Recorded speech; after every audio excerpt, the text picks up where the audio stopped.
l'Assemblée nationale a adopté. Ton voisin pourra te dénoncer anonymement à la mairie et tu ne sauras jamais qui t'a balancé. À partir du 6 novembre 2025, un nouveau dispositif national baptisé Voisin Vigilant Citoyen permettra à n'importe quel habitant de signaler en toute discrétion des comportements jugés anormaux ou gênants dans son quartier. Cette mesure, issue de l'article 14 du plan Tranquillité publique 2025 validé par le ministère de l'Intérieur, a été révélée par Le Parisien. Concrètement, chaque commune disposera d'une plateforme sécurisée où les citoyens pourront envoyer des signalements anonymes, nuisances sonores, stationnement prolongé, rénovation non déclarée, barbecue trop fréquent, rassemblement ou même simple suspicion d'activité non conforme. Selon France Info, ces signalements seront automatiquement transférés au service urbanisme, à la police municipale ou aux services sociaux si nécessaire. Et le plus inquiétant, aucun accusé ne pourra connaître l'identité du plaignant, même en cas d'erreur ou d'abus. En cas de 3 signalements concordants, la mairie pourra engager une procédure administrative. Avertissement, contrôle à domicile, voire amende forfaitaire. Et certaines communes pilotes ont même prévu d'accorder des crédits civiques aux plaignants réguliers. En clair, ton quotidien peut être scruté et rapporté sans que tu puisses jamais te défendre face à celui qui t'accuse. Tu trouves ça utile pour la sécurité ou digne d'un flicage de voisinage à la chinoise? Enregistre cette info avant qu'elle disparaisse, parce que ce genre de système ne fait jamais de bruit jusqu'à ce que ça te tombe dessus. Officially rescue the U.S. auto industry from destruction by terminating the California electric vehicle mandate once and for all. Trump vient de tuer la voiture électrique en Californie et avec elle 40% du marché auto américain. Il a signé 3 lois pour bloquer net le plan californien qui visait à interdire les voitures essence d'ici 2035. Un plan suivi par 11 autres États qui forçait les constructeurs à s'adapter à une nouvelle norme, tout électrique. Mais Trump a fait exploser ce système. Certains pensent qu'il fait cela pour cibler Elon Musk avec qui sa relation s'est dégradée récemment. Avec le soutien du Congrès, il a utilisé une loi obscure, le Congressional Review Act, pour rendre ces suppressions irréversibles. Même la justice n'a plus le droit d'intervenir. Résultat, les objectifs climatiques sont effacés et les constructeurs peuvent continuer à vendre à l'infini des moteurs thermiques. La Californie crie au sabotage. Le gouverneur parle de destruction économique et écologique et accuse Trump d'agir au service des géants du pétrole. Abonnez-vous à notre newsletter en bio pour recevoir des analyses exclusives de l'actualité mondiale. Si on n'est pas d'accord avec l'opinion officielle, on devient complotiste. C'est la liberté de penser, tout simplement. Vous voyez du bon dans ce complotisme ? Non, mais j'aime pas le mot complotiste. Le complotisme. Je dis arrêtons de parler de complotisme. Disons tout simplement le fait de penser par soi-même. Et pas uniquement ce que... Là, je suis en train de lire un livre d'Alexandre Coiré, des années 30. Il parle de l'ère du mensonge. Actuellement, c'est du mensonge qui est dominant dans le monde politique, le monde journalistique, le monde des experts de tout genre. Let me tell you, if you are not a conspiracy theorist by now, it's because you are not intelligent. The Earth is getting greener, and it's from tailpipe emissions. NASA did a study and found that since the 80s, the Earth has actually been getting greener. Places like China, India, and the Arctic. And it's from carbon dioxide, the same stuff that the after-treatment systems and the EPA are trying to get rid of. And a greener Earth means more carbon is being pulled out of the air. And due to a process called evapotranspiration, it's actually helping to cool the planet. This global greening has already shaved off 0.5 degree, and they expect it to keep going. And this quote is actually in the article. It's ironic that the very same carbon emissions responsible for harmful changes to the climate are also fertilizing plant growth, which in turn is moderating global warming. We've been told for years that oil, gas, and trucks are the reason for global warming and they're the problem, but it turns out that oil might actually be part of the solution. We will have no clean food. We will have no natural health. Codex Alimentarius will destroy the population and our fertility by weaponizing our food on a global basis. And because we know that this is happening, if we elect to do nothing, then we become part of the evil. Evil? Yes, evil. Because this is all motivated by a clear, well-articulated, and very well-developed genocidal agenda. As hard to believe as it was back then in 2004, lots of people understand now that there is a genocidal depopulation agenda, which I call a war against the population of the earth. The World Health Organization, the United States government, the Council on Foreign Relations, the United Nations, and many other similar organizations have joined together in a shared vision. It's a wonderful vision. It's the vision of a sustainable planet. There will be blue skies everywhere. There will be clean, limpid water running everywhere. There will be green grass, and there will be cows lowing peacefully in the distance.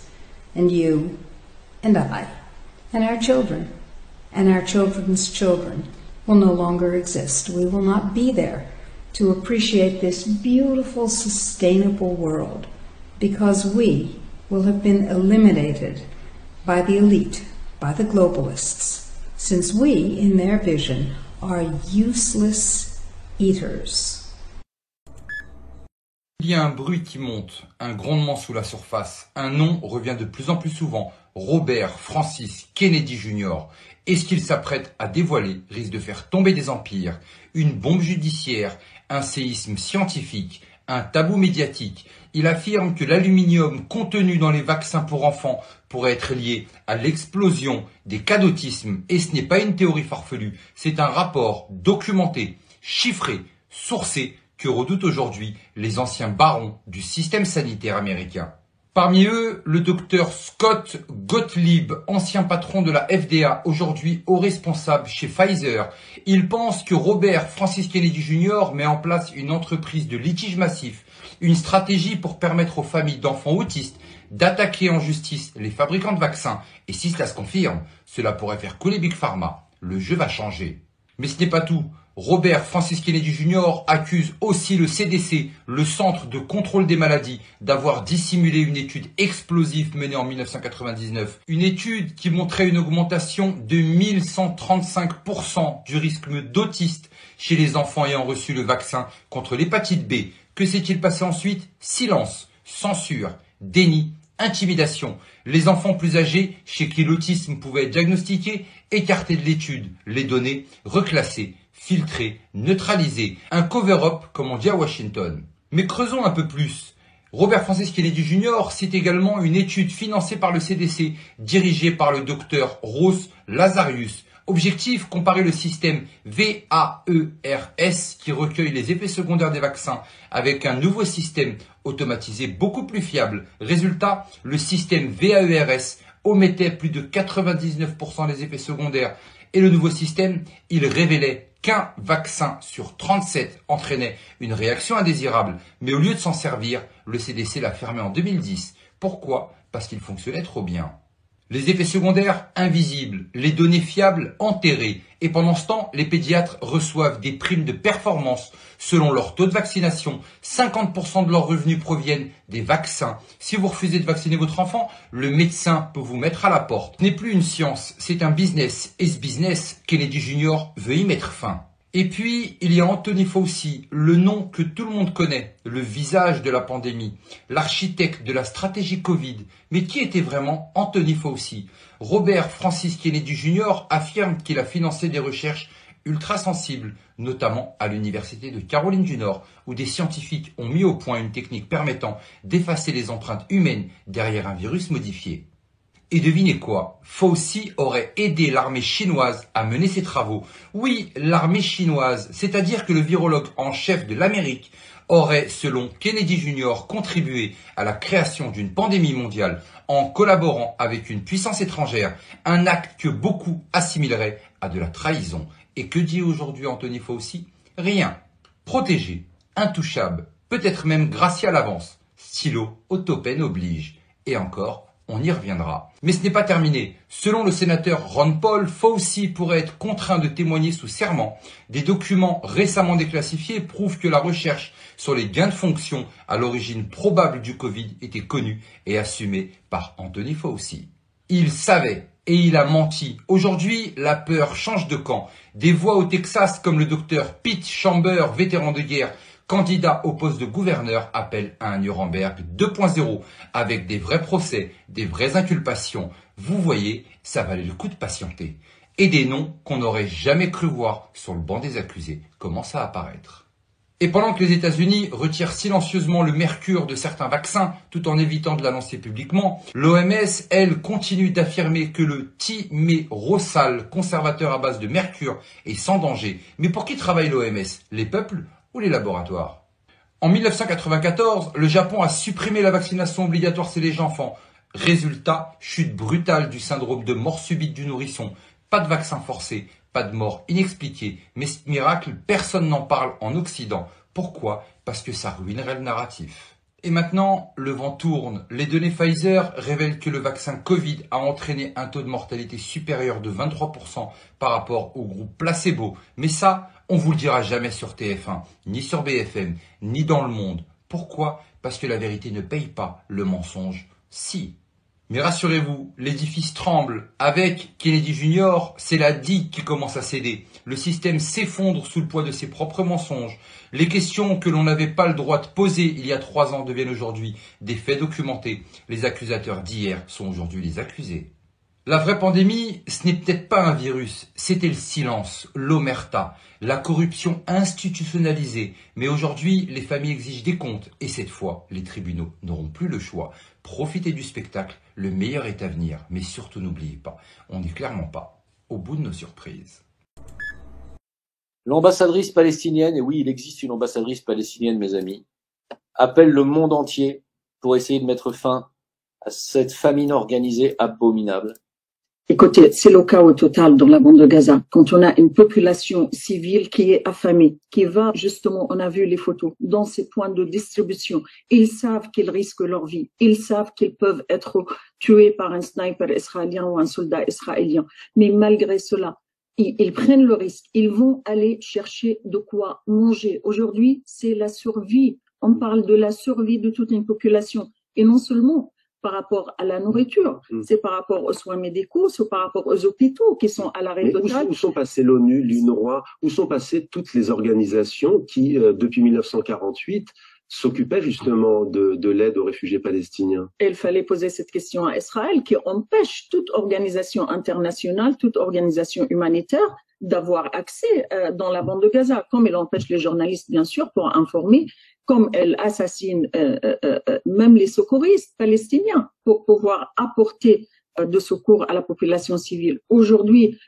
toute institution internationale est en sorte responsable pour la continuité de ces massacres. Une horreur. Et puis, il s'est passé quelque chose. Je vais vous en parler après. Israël a assassiné aujourd'hui le docteur Marwan al-Sultan, cardiologue et directeur de l'hôpital indonésien. L'armée israélienne, qui connaît parfaitement son domicile, lui a envoyé un missile, le tuant lui, ainsi que son épouse et ses 5 enfants.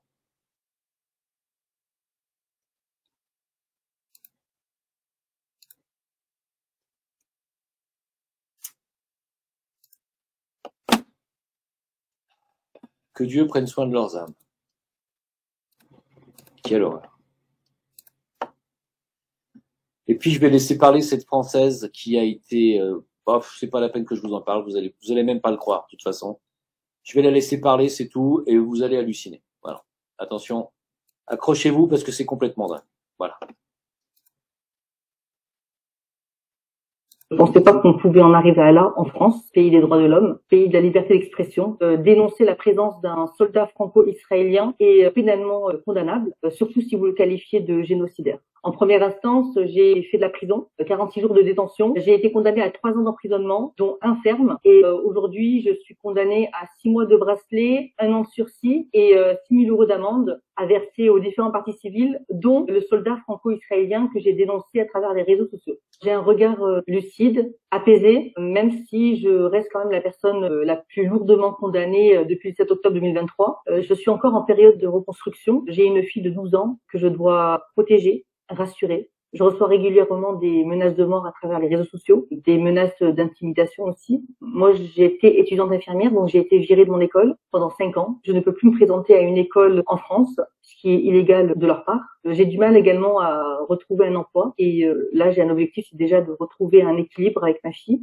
Ça m'empêche pas de militer, d'apporter mon soutien à la Palestine. On a voulu faire de moi un exemple, donner, je pense, un avertissement à d'autres militants à Nice et en France, en tout cas. Mon engagement pour la Palestine fièrement assumé, public, et le fait que ce soit fièrement assumé à travers les réseaux sociaux, c'est ce qui dérange. Mon procès a été sous tension. C'est là où on criminalise facilement les paroles, les soutiens des militants pro-palestiniens. Pour moi, c'est une violence, c'est de la violence faite aux femmes. Juridiquement, c'est une violence. Le fait qu'on me condamne à 6 000 € d'amende, c'est un viol économique. Là où on lutte contre la précarité, on lutte contre la précarité des femmes. La détention, elle ne m'a pas détruite. Et c'est ce qui les dérange, c'est ce qui aimerait me détruire. Ce n'est pas le cas, en fait. Ça a renforcé ma détermination à me battre contre les injustices, à soutenir encore plus la Palestine et à dénoncer les crimes que commet l'État d'Israël. Dans mon dossier, un des partis civils a écrit clairement, noir sur blanc, que Madame Zaïter n'a pas appris de son parcours carcéral. Elle continue de soutenir la Palestine à travers les réseaux sociaux. C'est là qu'on voit clairement que mon soutien à la Palestine dérange. J'ai appris à mesurer mes mots, oui, mais pas à les censurer. Eux, ce qu'ils veulent, c'est me faire taire, me censurer. Ça, c'est clair qu'il est hors de question. Grâce à cette condamnation, on va dire ça comme ça, j'ai des nouveaux outils qui se présentent, qui vont me permettre de militer autrement, de profiter de cette condamnation pour en faire un projet. Je remercie toutes ces personnes qui me soutiennent, des 4 coins de la France, du monde entier aussi. Je reçois énormément de messages de soutien et surtout, j'ai envie de leur dire de continuer de soutenir la Palestine, de le revendiquer à travers les réseaux sociaux, de ne pas avoir peur parce que ce n'est rien face à ce que les Palestiniens vivent et on doit continuer de porter la voix des Palestiniens malgré la censure en France. Incroyable. Mais moi, je n'en reviens pas. 3 ans de prison pour avoir dénoncé qu'il y avait un franco-israélien de Tsahal en France, et donc un criminel de guerre, puisque c'est la vérité. 3 ans de prison. Et vous vous rendez compte? 3 ans de prison. Alors qu'elle a raison à 2000%, au contraire, et que c'est le franco-israélien lui-même qui devrait prendre 3 ans de prison minimum. Et là, on est dans le monde à l'envers, mes amis, parce qu'en réalité, vous êtes au Sionistan. En France, vous êtes au Sionistan.